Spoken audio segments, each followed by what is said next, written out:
So as far as like keeping cross-country skins clean, you know, repelling dirt, repelling water, especially in snow like this, where, you know, any, you know, synthetic fabric like this just soaks up water. And these are going to be awesome for, you know, a couple K, and then they get really heavy, start attracting snow, you get snowshoes on your feet, or don't stick, like, you know, they can just get caked down or iced over, or whatever happens to them. They either are way too sticky or not sticky at all, you know, after a couple K skiing in super wet slush, you know, soggy snow like this. So a couple things you can kind of do, you know, keep them clean, dry them after you're done skiing. So, you know, don't just leave them in the car to freeze and then go ski on them the next day and they're still wet. That's definitely, you know, one thing to work on. But the other thing is like picking all the dirt and the, you know, rocks and whatever out of them. But using, you know, the skin cleaner, which is different than just a base cleaner. You know, it has a little bit more kind of dirt repellent and a scrubbing agent in it. And then smell, you know well. Smell, you know well. Yeah, and then keeping them, you know, with the waterproofing, whether it's the, you know, the purple bottle or the blue bottle. The purple bottle is just kind of a speed boost when, you know, you're in conditions where it is super slow snow, almost like suction-y snow, where your skis just don't want to go anywhere. Or you want to have a little bit more, you know, enjoyable time being able to glide quite a bit more from the skin. So there's a couple different things you can do with that. And these ones were waxed earlier.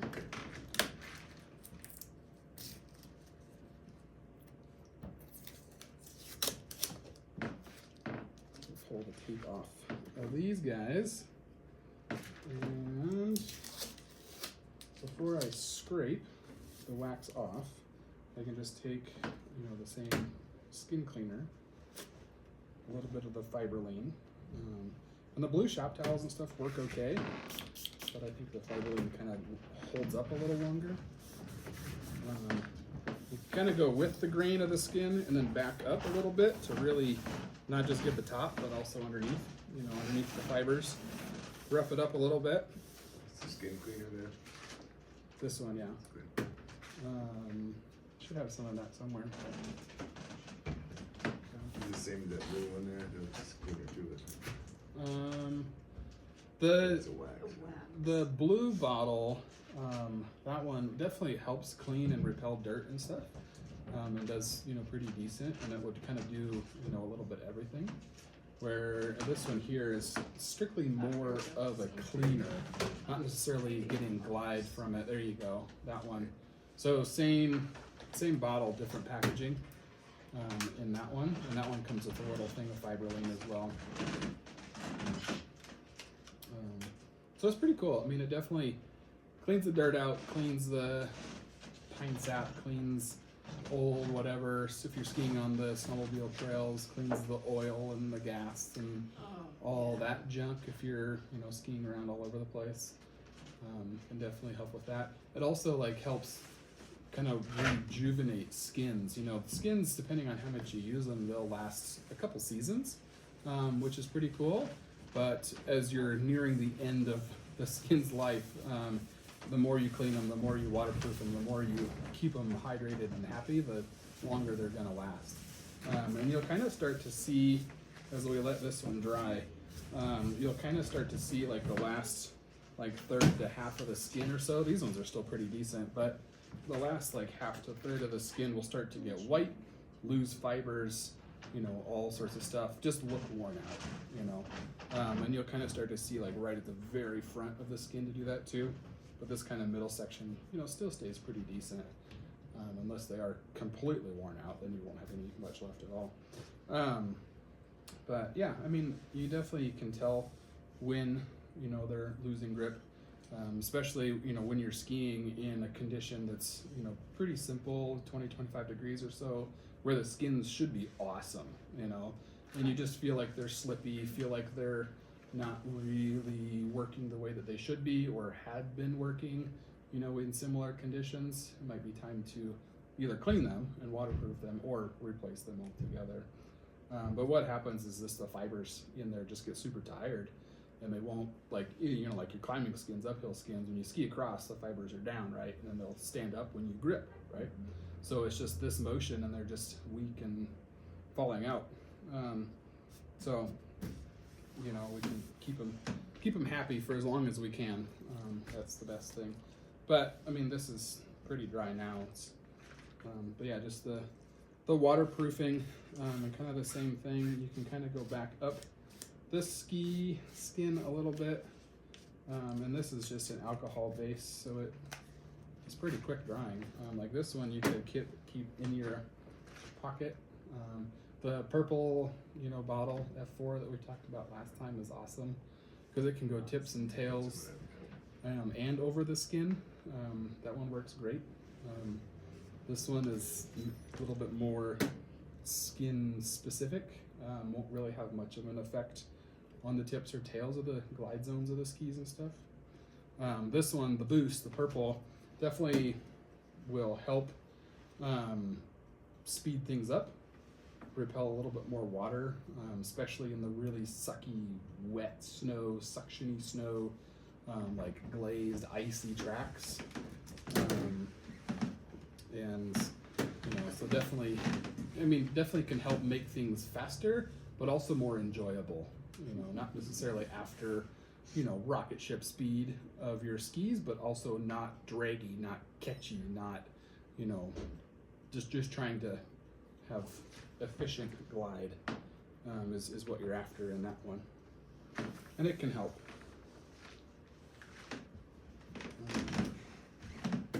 Yeah, so now that these are kind of cleaned and waterproofed a little bit, we'll scrape them up. And with the skins, you know, most of the time, again, depending on use, but like all the rental skis and rental skins in here, like, I'll try and waterproof them or at least clean them, you know, every other time that they go out. You know, so keep them not only nicer for us to, you know, have longer, but also more enjoyable for people to rent. And so I'd say, again, depending on snow conditions and, you know, how much you use them and stuff like that, maybe like every 15 to 20 kilometers, kind of the whole process of cleaning and waterproofing and stuff like that. I've never touched mine at all.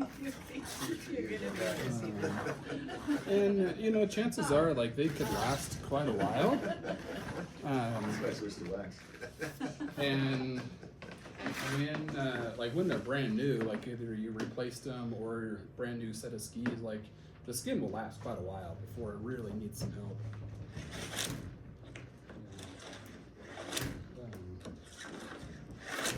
It's just nice to have every little bit of advantage that we can to try and get down the trail.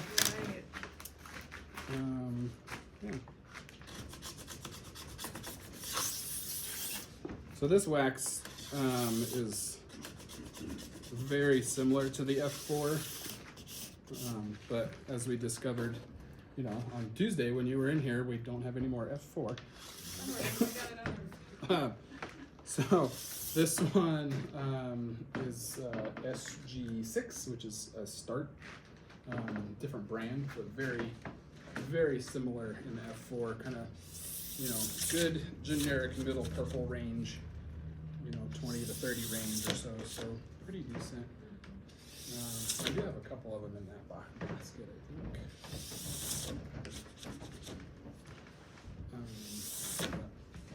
Yeah, just kind of some quick scraping and brushing.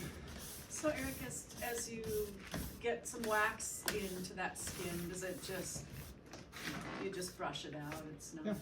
doesn't really. That's why I try and clean and waterproof before either scraping or before waxing and then scraping.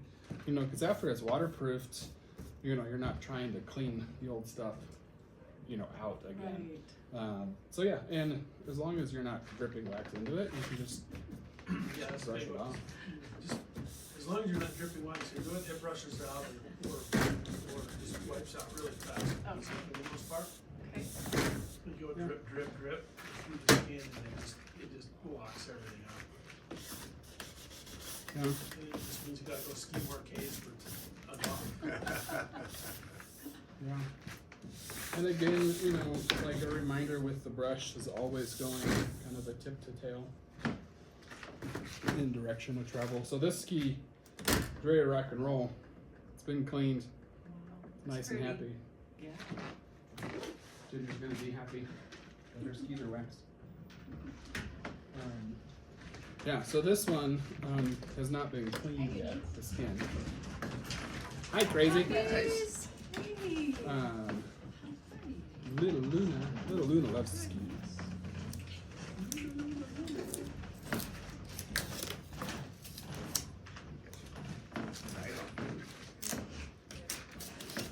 Yeah, and I just use this painter's tape to go over kind of the tips and Yeah, you that know, was the a front good, and the back. good. Just so you can be, I mean, still be careful with applying glide wax and stuff like that, but also like, you know, you can be a little quicker, be a little more efficient. I don't know. I definitely do it when I'm working on race skis. So like a ton of fish scale skis and stuff, I'm not gonna take the time to tape Sure. them all and Yeah. whatever. But, race skis definitely, especially if you're working in like different zones. You have your hard wax zone and a clister zone and all that stuff.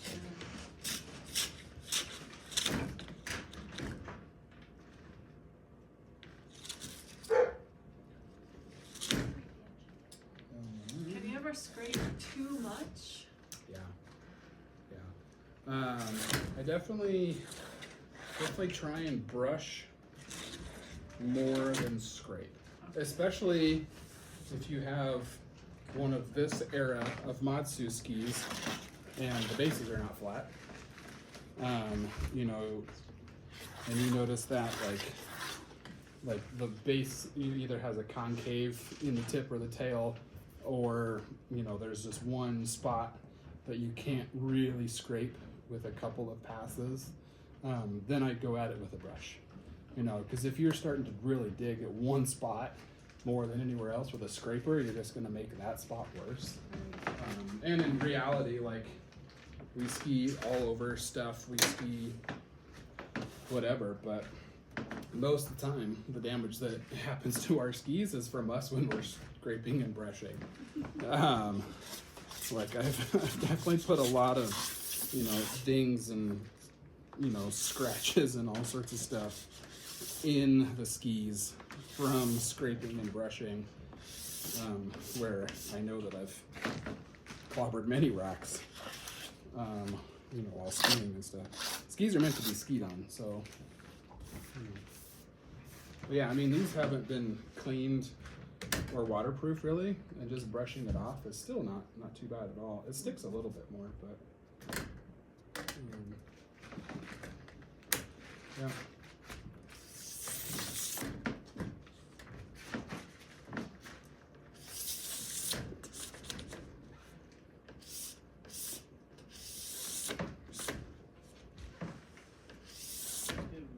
And one real quick thing while he's scraping that there, saw the angle of his scraper. Flip that the other direction. So you always want to, until you have scraped thousands and thousands of pairs of skis like we have. And you can do it like this or like this. That's the best. You know. That's the best way there. Yeah. Because if you hit something on your ski, it'll go over the top of it. Yeah. Versus digging in and gouging it. Yeah.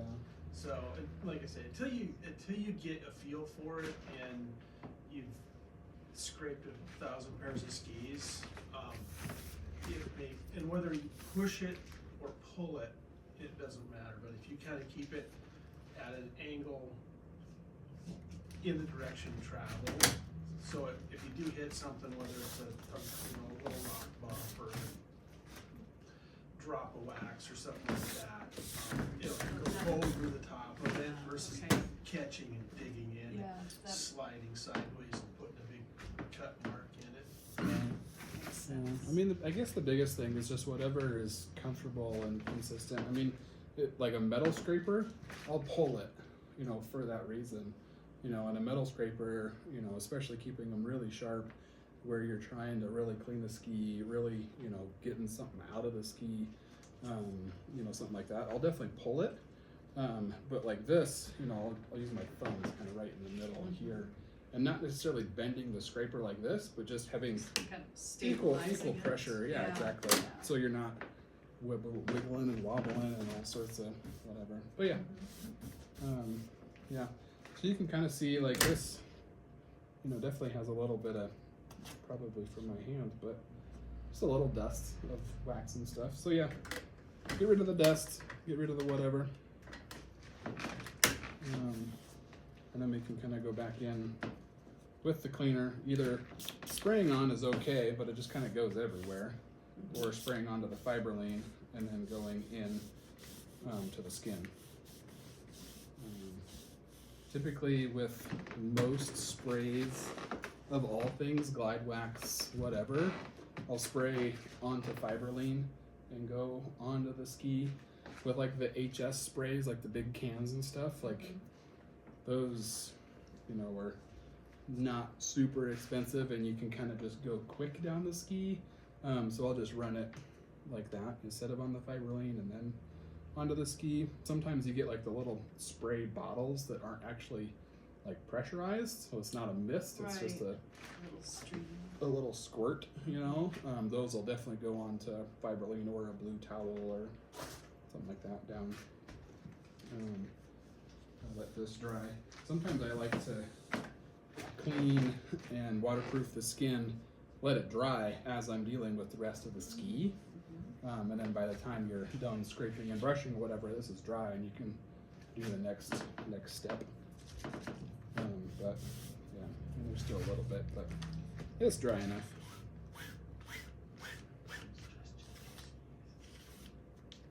It's not my skis. So what was that? You just Just put on- the waterproofer, Oh, the right. blue bottle, Okay. blue Swix bottle. The purple one would definitely be good. I would try and use, this is definitely more of a waterproofer, where this one is just kind of an additive. So I would use the blue one over the purple one and not necessarily either or, if that makes sense. Kinda, sorta. Yeah, it does, yeah. So kind of performance and, Yeah, a little bit. Just mainly like conditions based, like the blue one is going to be pretty decent in just about everything, where the purple one is good for like snow like we got today, like super wet, wherein like even though you just cleaned and put some waterproofing, material on these skins, like in 3.5, 4K, they're going to be like 4 pounds heavier. So the blue or the purple will definitely help with that quite a bit. And especially if you do this as the skin is dry, like waiting a few minutes putting this down because that the snow is really wet and soggy and gross, it can definitely help. If you're out there and the skins are already soggy, you're kind of, up a creek, but yeah. Yeah. Anything for those kind of skins? Oh, I do have the replacements, which is kind of cool. So like on the Matsu skis and stuff, there's a couple different lengths of these. And it's just like your alpine skins, where you can take, the top, like old worn out this, strip it out, take the back off of this, lay it down, and you're good to go. wow.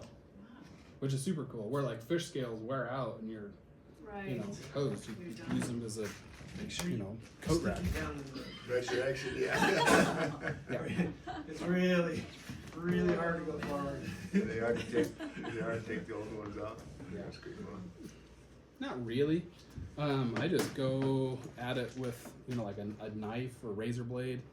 You know, go at it like with the, Exactly. just at the front of the skin, you know, because it's not perfectly sit in there anyway.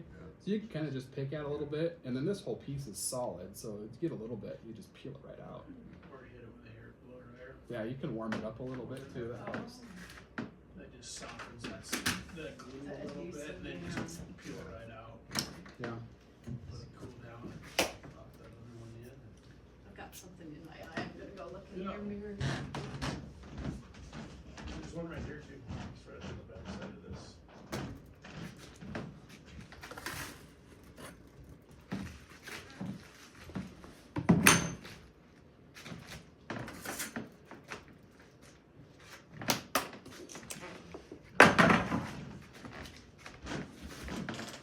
Eyeball? Something, yeah, I Can't see it. can't see it. It's my own. See in your glasses, you see it. Right. Yeah, so like before you saw me kind of like cleaning the same way on my skins, but it's kind of the same, you know, same process with the uphill skins. Clean the dirt off, clean the pine sap, clean, you know, little rocks, make sure they're dry before you do this. Otherwise you're just wiping water with water and not really doing much. But yeah, I mean, kind of the same, you know, same thing. And I'll use this blue towel, kind of see and show you how it kind of disintegrates. But you know, just clean, scrub it a little bit. With these skins, they're a little more aggressive, so you can really kind of, you know, clean them a little bit more. Get in there a little bit more. And then, you know, with the same, same waterproofing, same stuff. I use it, but like I said, like the other ones, they work pretty good too. Some of these ones that you use for like the Nordic skis and stuff do have some solvents that can kind of break down some glues and stuff over time, especially the really sticky skin glue that you have. Like, so just kind of something to think about. That makes sense. But if you're re-gluing skins anyway, so I mean, it's not terrible with the blue towel. Like I use the blue towels quite a bit. It's lots of different stuff. Yeah. All this fresh, wet snow, these are going to be really good now. They were pretty darn slippy before, so hopefully this helps. Oh. It's a good excuse for me to clean my skins. And then get out and use them. And then actually go use them. Yeah, that'd be kind of fun too, right? Yeah, so just the same waterproofer. And this definitely, like, using, you know, a bottle like this is not overly convenient on massive skins like this. So having a spray bottle or something like that is definitely a little bit more convenient. And this definitely can help. And there's like the glob stopper wax and stuff, the little black diamond. It's like a little tiny haven't seen purple black thing. I've got some somewhere. I don't know if I have any in that box, but it's kind of just a rub-on wax that you rub on the skin itself. And you can rub it, you know, so it really just helps with not having your skins become snowshoes when you're in deep, you know, backcountry type Right, snow, right. stuff like that. Yeah. And I suppose you'd want to put that on a clean skin. Yeah. Ideally.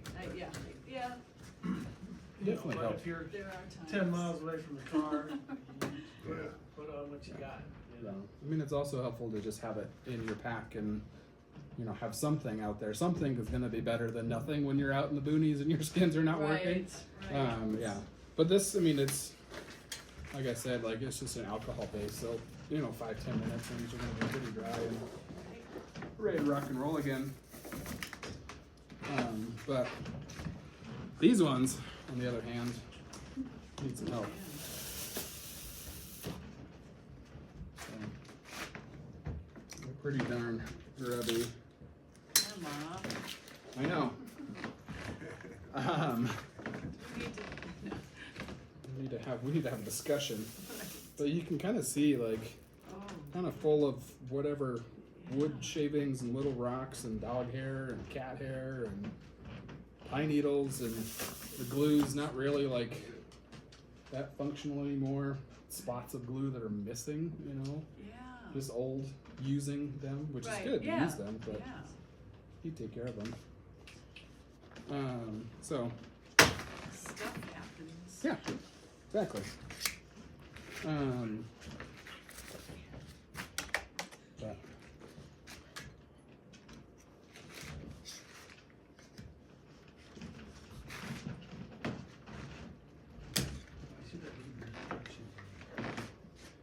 Gotta have a you know what if you want to get her back.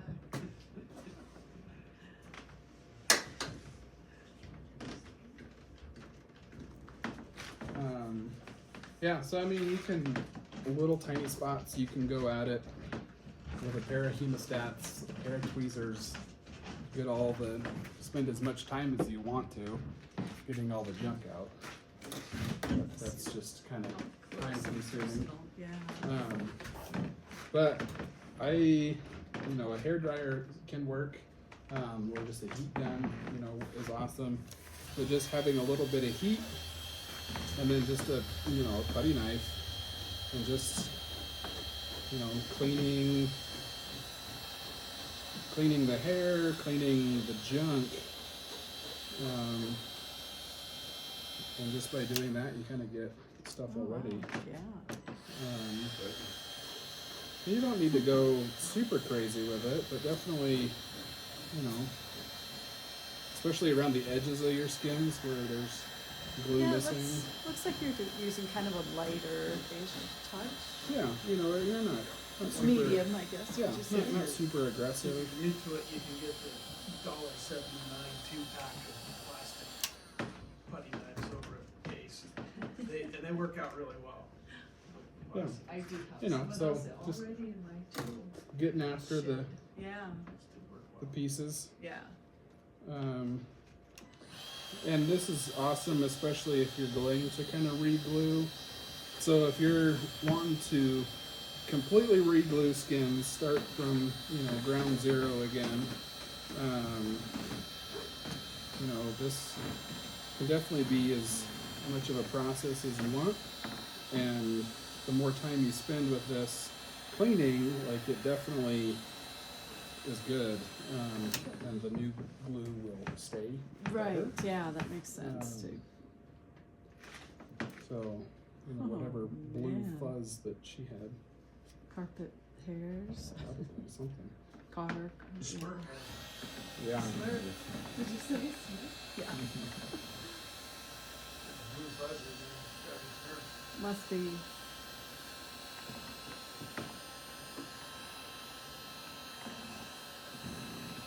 So that's just a heat gun you're using Mhm. for that, okay.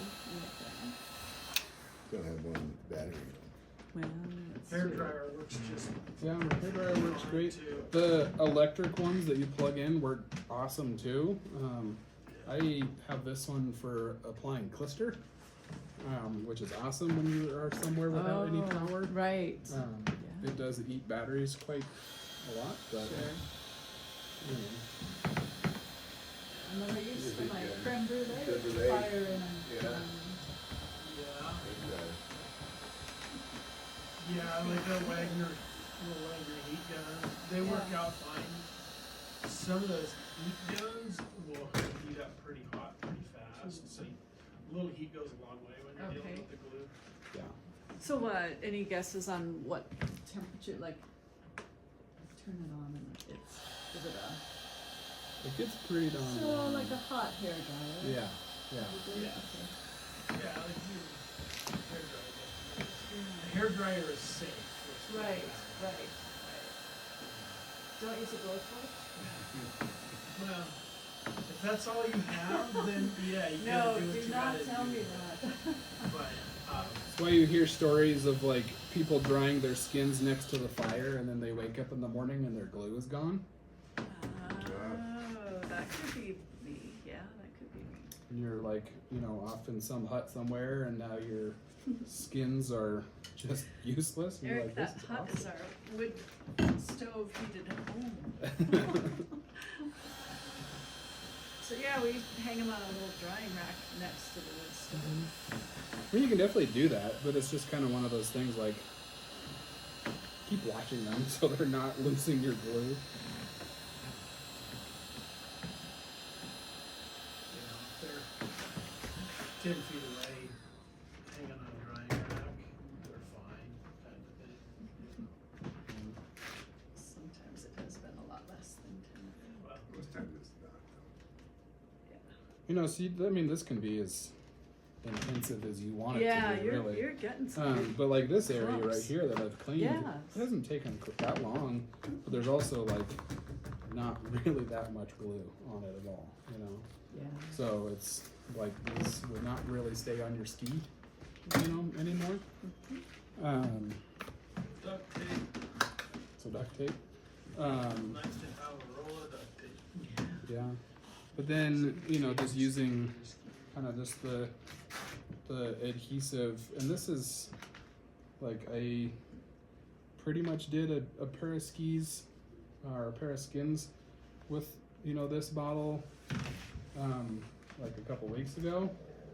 You can do it. It just takes a lot, and like getting it even and stuff like that can take a while.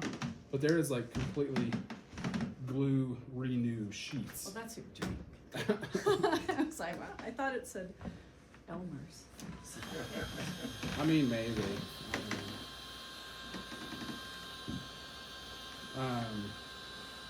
But this is not that dissimilar to just a tube of Clister, really. Oh.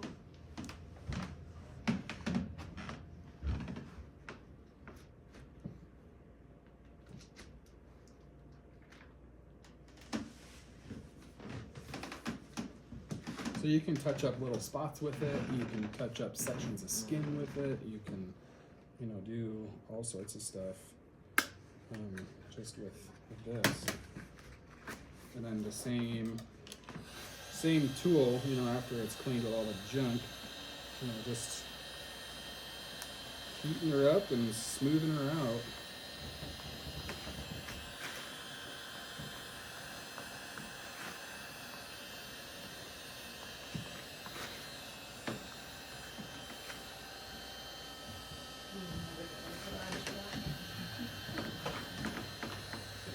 Which is okay. It's cool to be able to. It's definitely helpful to have some vented areas and stuff. with Right, this. yeah, It's that's- pretty darn potent. It's got some scent. Another thing that's nice too is if depending on the skin that you have, if you put down a couple of nails in your workbench, kind of stretch that skin out on, it keeps it stable.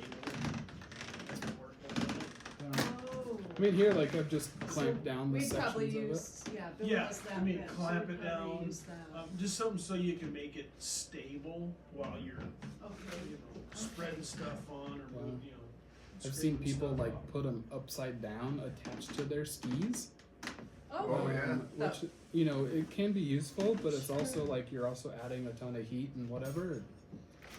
I mean, it could work in a pinch Right. if you're somewhere that needs to be. And then, just kind of touching up. Yeah, upholstery tack or a thumb tack, works out good as well. Okay.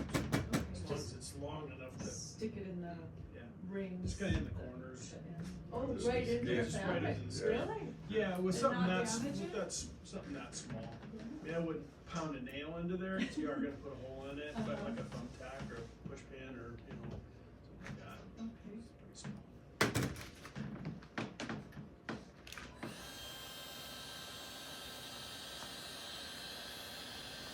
Yeah, so just kind of, nice and smooth, even things out, get the edges and stuff really well. And so was that just a second coat of Just kind of the touching up same? spots that Okay. needed a little bit more. Kind of in this area that didn't quite get enough glue the first time around. And it really needs, some time, kind of set aside, not on your skis, not together, so some time to like really bond to the skin itself. You can give it 24 to 48 hours to fully cure out, just laying out. Okay. Yeah. So you kind of want to put it in some place where the cat's not going to walk across it. You don't need to move it to make dinner, things like that. You Things can like leave that them out happen. and just, let them set after you put the glue back on. Let them set for, like I say, 24 to 48 hours. Let that Okay. glue really cure out. Yeah, it'll just make it last longer, Yeah. keep the And- glue where it needs to go. Those tips are all on the instructions that come with that. I know that I'm like sure the drying time and setting time and stuff is definitely on here. It's also in lots of different languages and stuff, which is helpful. Yeah, that Um, helps me a lot. Yeah, I think there's a little pamphlet. Yeah. A Yes. little icon pamphlet inside. I think it says 12 hours. I like to at least double that. Stretch it. 24 hours. I mean, it'll just bond, and hold longer. I mean, as soon as you put these skins together or put them on your ski, there's always little bits of glue and whatever that stick to everything. So just the more that you can kind of have it bond to the material of the skin itself, the better. Nice. I mean, you might not have that much time because this is really kind of geared towards, touching up areas, sections like this, not necessarily doing the whole thing. So you might be somewhere that you just need to have it touched up, and then you're going to keep on cruising, the next day. So the more time, the better for sure.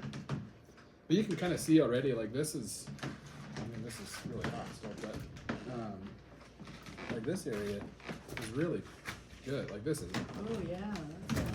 but this is way better, than what it used to be. And if I get a tube of this, Mhm. can I keep it for a few years? Does it Oh, have yeah. a good shelf life? Yeah, So yeah, it's for like- sure. It'll touch-ups last quite a over. while. And like I said, like I did, like one tube, I used like maybe a third of a tube, and I ended up doing like a pair of skins. So like the tube itself will last you quite a while Goes a too. long time. It's really just keeping it consistent and thin, and not big giant glob here that you're trying to spread out somewhere, and everything else. Yeah. And if you know you're going to have it for a long time, then just throw it in the freezer. Yeah. Oh, Same with okay. seam grip. Put seam grip in the freezer; it lasts quite a while. All right. Or put it in a Ziploc. You just want you want to keep air from Air, allowing right, it to cure. Really different view. Yeah. So I mean, this, will take you as long as it wants to kind of keep going and get nice and happy and whatever. So. It's one of those projects that if you give yourself all day long to do it, it'll take you an hour. If you try and get it done in an hour, it'll take you 4 or 5 or 6. Gotcha. Yes. So Yeah. So the biggest thing was just really, keeping it happy somewhere out of the way. But these are kind of cool too. Like this is a glue renew sheet. So redoing the whole skin. Revamping the whole skin, whether you buy a pair of skins at the ski swap and they're pretty much shot and you want some life back into them, or your, skins, the hairs and stuff are still really pretty good, but your glue is worn out, or most of it, or you're spending the time cleaning and then you're like, might as well clean the whole ski or the whole skin. So this is almost like a big giant piece of tape for your Exactly. skins. Okay. Yeah. Iron it on. Yeah. Okay. So the biggest thing, and I'm not gonna do it because it definitely can make a mess and take some time, but clean the skin really well. You know, try and get as much of the old stuff off, old glue off, old whatever off, you know, the best you can. And, you know, like we said, so, you know, the kind of sticky, tacky side goes down, right? And then on the brand new skin with no glue on it, stick it down, take your iron and over the top of the parchment wax paper, and then let it sit and cure. And then peel the parchment off, just like a brand new pair of skins. Yeah. And then you have a brand new pair of skins. Yeah. So you said a brand new, you mean totally cleaned pair of skins? Yeah, Like so this glue is yeah. gone, you know, you've spent however many minutes and hours cleaning all Cleaning the the goop off, entire length the of whole the thing, skin. yeah. I don't know. As much as possible. You know, getting as much of it off, because the more Yeah, crap I mean, you I get get off, all of that. yeah, the yes, more stuff yeah. you get off the ski, Yeah. the better this is gonna stick Right. and last. Right. So, Right. yeah, but these are, you know, helpful and, you know, definitely something Yeah, to know and- that yeah. there is. It might be worth getting a brand new pair of skins for the same amount of time and effort that this is. It's, You know, at some point you gotta ask yourself, what's your time worth? Yeah, do you need Yeah. some meditative therapy Right. with your skins? Some, What is the I mean, these That- are that cost. these are $40, where a skin, you know, 100 to 200. yeah, Yeah. yeah. $200 for a pair of skins anymore. It was pretty standard. And then, you know, also keeping the skin savers and cheat sheets and stuff between the glue, especially when you're not really using them a ton, Yeah. definitely helps. Those make a difference. I bought skins from you guys that had those, and my previous skins did not, and what a huge difference. Yeah, it that's- just keeps the longevity of the glue. You know, you're not glue to glue all the time and ripping Yeah. it apart, you know. Well, and that was, I mean, it just made it easier for me to be able to separate them Yeah. too. You know, when You don't have you're to in the, you don't have to get three of your friends and say, hey, you two grab this, here, come here, grab this end. Let's pull these apart. yeah, and if you're Yeah. in deep snow and your hands are freezing, it's just nice to, Yeah, have something. yeah. Yeah, I mean, the other thing, you know, kind of talking about like trimming skins and stuff. There's a couple different tools. You know, a razor blade works great. But really the biggest thing is you just want like, you know, a 1/4 inch or so between the metal edge, and like the edge of the skin. So they're not exactly flush, just in a little bit. Right. Is ideal. I mean, you can definitely get away with having your skins be quite a bit narrower, especially if you're not on crazy terrain, you know, or super deep snow or anything like that. Like, you know, you can get away with having a thinner skin, like a kicker skin, you know, under the ski. But, I will have to take a look because I'm not sure if I have edge showing. I have a lot of edge on them, because they're for my skis. For a different pair of skis. Yeah. yeah, The only thing is that if you have a fair amount of edge, like a 1/4 or centimeter of edge on each side, as that ski goes up on edge, like if you're traversing or something like that, tends to disengage that skin and you can slide, Yeah, you know. I've noticed that. yeah. So if it's deep snow and the skin track is actually, you know, you got your slope, and your skin track is actually, you know, more of a flat surface versus, you know, Right, something like that where you right. need to edge into, you're probably fine. But as soon as you need to, you know, kick up on that edge, you lose that skin Yeah. and then you're sliding around. So Yeah. But there's lots of different ones. Like this one from Black Diamond is pretty cool. It goes, you know, underneath the skin, and underneath the ski. about 3 millimeters. Oh, yeah. So you just So like this is down Edge on is a the guide. ski itself, trims it Ski. 3 and millimeters. then narrower you just than the run it edge of the along the ski. edge of the ski, and it On the other cuts side, Kind zip. of automatically sizes it. exactly. So you can kind of trim it however you'd like. Yeah, that Yes. and it sets it off just, you know, a quarter inch or so inside the edge of the ski. Yeah. I don't know what this is, which is pretty cool. Yeah, mine came with Goes into what the- looks more like a letter opener that doesn't have that Mhm. measurement piece. Right. Yeah. And then that entails trimming one side, moving it, trimming the other side, moving it back over, and trimming that, 2-3 millimeter little strip all the way back down again. Does the same thing, just does it one side, one side, done. Yeah. So, They're kind of cool. Especially if you're, you know, buying skins from a ski swap or whatever and trying to make them fit or they're too wide or trimming different spots or whatever. Yeah. Is there a formula that kind of dictates how narrow is too narrow for your ski? Like, do you want to have 50%, 80% of your ski covered? I'd say probably 90-ish%. Okay. You want to have, I mean, quite a bit. Just the more contact of the skin and the snow, the better. You know, Right. so you know, there's plenty of spots, and like when you look at like Skimo skins, you know, like their skins are pretty narrow. Yeah, so that's and But really it's all about thin. weight thing. You know, under the ski, you know, I'd say maybe 2/3 of the ski when the skin is on has a skin, and they're more like straight too, so they're not, you know, Right. shaped and right. stuff like that. So I mean, you can definitely get away with it, but it's also depending on the terrain that you are on too. Like if it's super loose snow or like the traversing or whatever, you know, just cruising up groomers and stuff like that. Like you can get away with a lot of different stuff.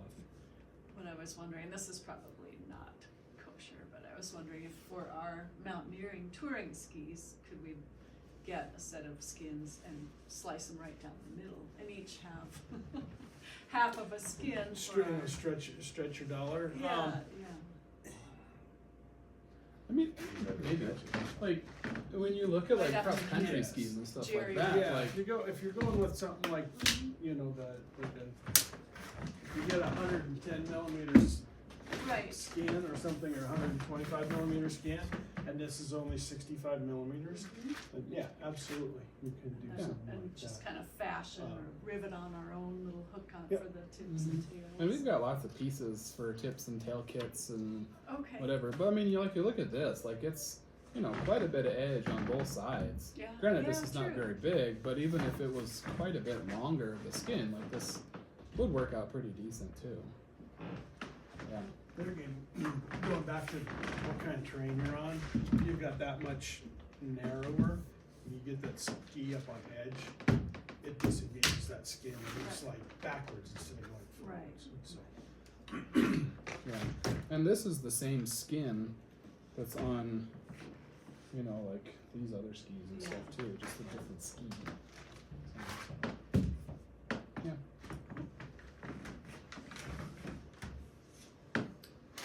Yeah. You have to practice the fancy schema. Ripping it Skins off. on. Yeah. I was trying to analyze that. How do they do are that? you doing that? pick it up, Crazy. and then just rip it as you're coming through. Do them So, both at the same time. Yeah, they're jumping. yeah, around. they're Jump it they're off the bending butt that far. down. Oh, they're doing both skins Yeah. at the same Yeah. time. So Yeah, I could do the one- I'd be on my nose and kind of heartbeat. Yeah. Eric, that's the next seminar we'd like you to do, is a little demo of the. That would be entertaining for everyone. Everyone but you. It'd be entertaining to try it. I know, it just looks crazy. Yeah. Do you want to go grab the IR thing? Yeah, I can go. And a pair of fish scales skis? That'd be awesome. Yeah. Any questions on the skins? Skin cleaning, replacing, duping, clean. I mean, the biggest thing is just taking care of your skins. Like, Yeah, all good info. yeah. Take care of your skins. They're gonna last you a while. Like mine. I mean, granted, I don't use them a ton, but I mean, these are 7-8 years old. And do you Whatever. clean them at least every year? Yeah. Would you Yeah. say?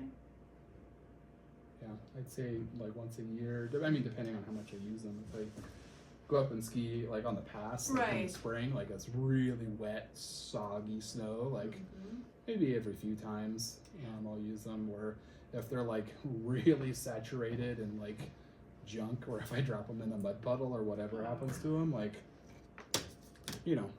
But yeah, I mean, like I said, I wish I'd spent more time using them because they're pretty darn cool. Some of those runs later on in the spring can get like those dust storms that come through and drop dust on, there's a Yeah. layer of dust on the snow, or dirt, I guess, it would be fine dirt. Yeah. And then you just don't even think about the oils and the hydraulic fluid and everything that's, you're skiing on groomed trails, whether it's Nordic Center or Ledge Mountain or whatever, you're picking up all of that Right. in your skis and not quite as pristine as we wish it is. Right. Sad but true.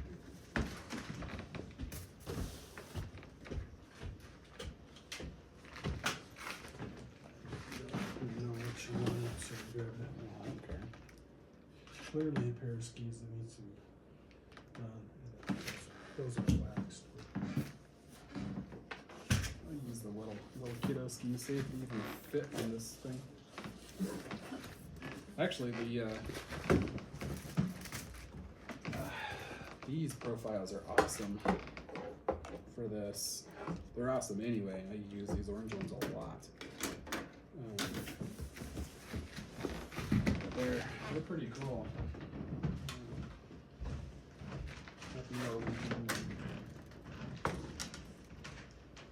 The Ski Meister boys.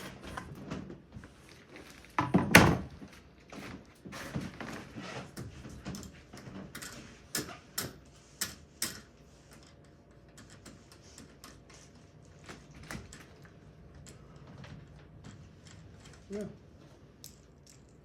And it's kind of crazy, like, I'm definitely seeing in, like, the skin world,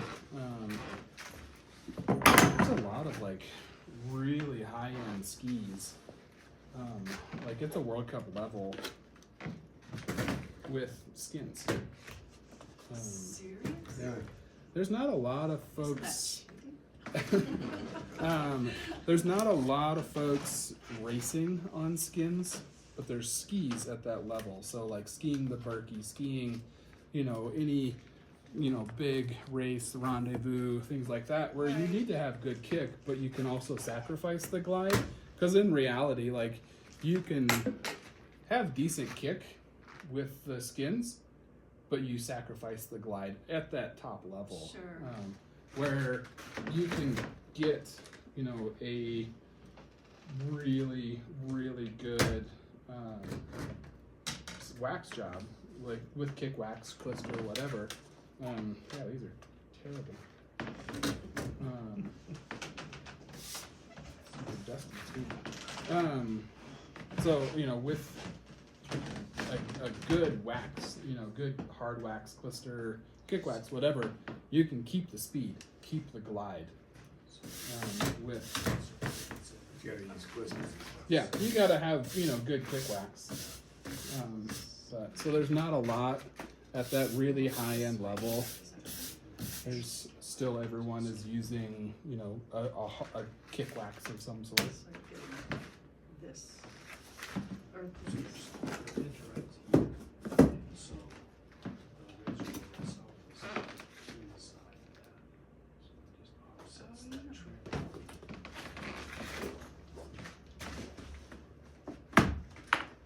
See if I can not break the breaker.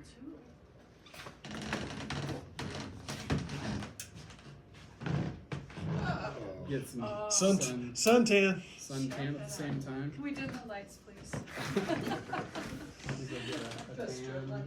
Right. Yeah, so this thing's pretty cool.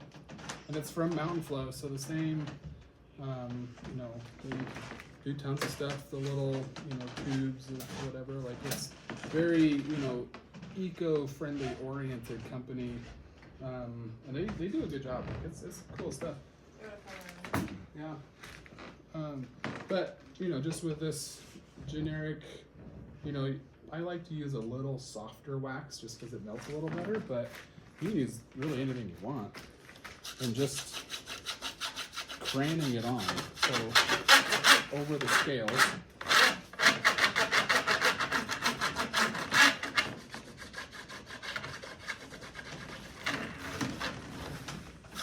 So there's not much wax on that at all, right? And if you use something like that is specifically like an F4 where the wax is a little softer, you get a little bit more on it.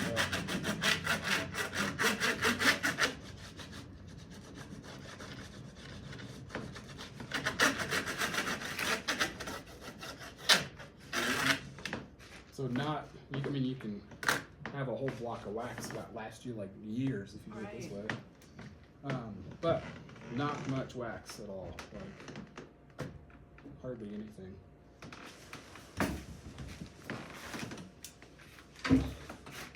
Feel like you melted everything else on the table.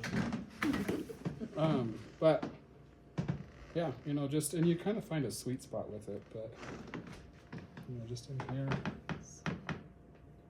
Okay. you can Yeah. cook your hand like you did a chicken, you know, It's not. rotisserie chicken. I mean, it's hot, but it's Yeah, not that yeah, crazy. it's not like But scorching. you can kind of see, like, it's definitely Yeah, you know, bubbling up a little. melting in here, and you can kind of just see over the fish scales too, which is also helpful. Especially if you have skis that you know need help, like these ones, or you know rental skis, or you know anything really. Like, I mean, alpine skis are awesome for this. Cross country skis are awesome. Like, I haven't really played around with it a ton for like race waxing and stuff, and like super hard waxes like blues and greens, and I don't know how. I mean, it would definitely melt it, but whether it's like a decent application and it would hold, like the ski would hold the wax, I don't know. Yeah. But you know, So it's melting and the wax is penetrating, and no ironing is necessary. yeah, no iron. Way less wax too, which is nice. Yeah. And like with all the kid skis and stuff, I ended up using a Roto brush, which is pretty cool. That you just hook up to your drill and brush it off, and it goes so much quicker.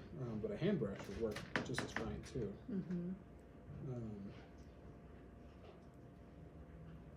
And the Roto brush, is that a synthetic blade or synthetic? Yeah, I've got Bristles? a ton of different ones in lots of different situations. We've used different ones, different bristles. Just like the whole slew of hand brushes, there's equal those amount of Roto brushes, and you run them at different speeds, and you can do all sorts of stuff with them. And really, like racing and race applications and stuff like that of wax, I definitely use Roto brushes a lot more. Hand brushing is awesome, and it's definitely a very important skill, but they're definitely warm, just like you've ironed them. But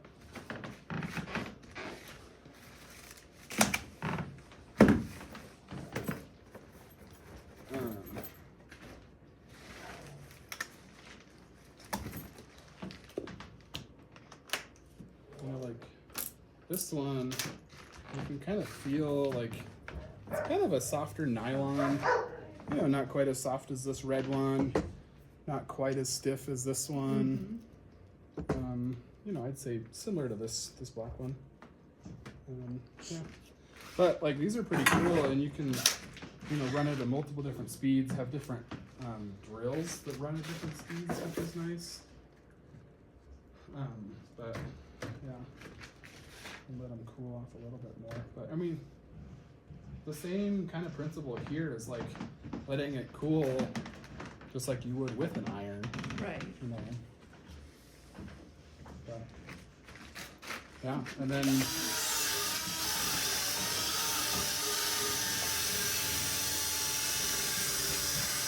over the scales, everything.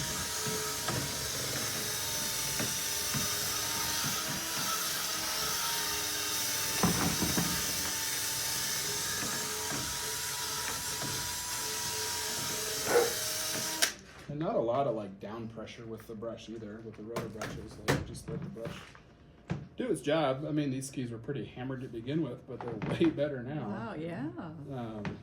And I mean, you can kind of see like the difference between one that's brushed and one that's not. Like there's not a lot of difference, you know. That would, tool would help you do 10 pair of skis that you Yeah. do. So it's kind of cool. Power tools. You're racing. Roto brushes are nice.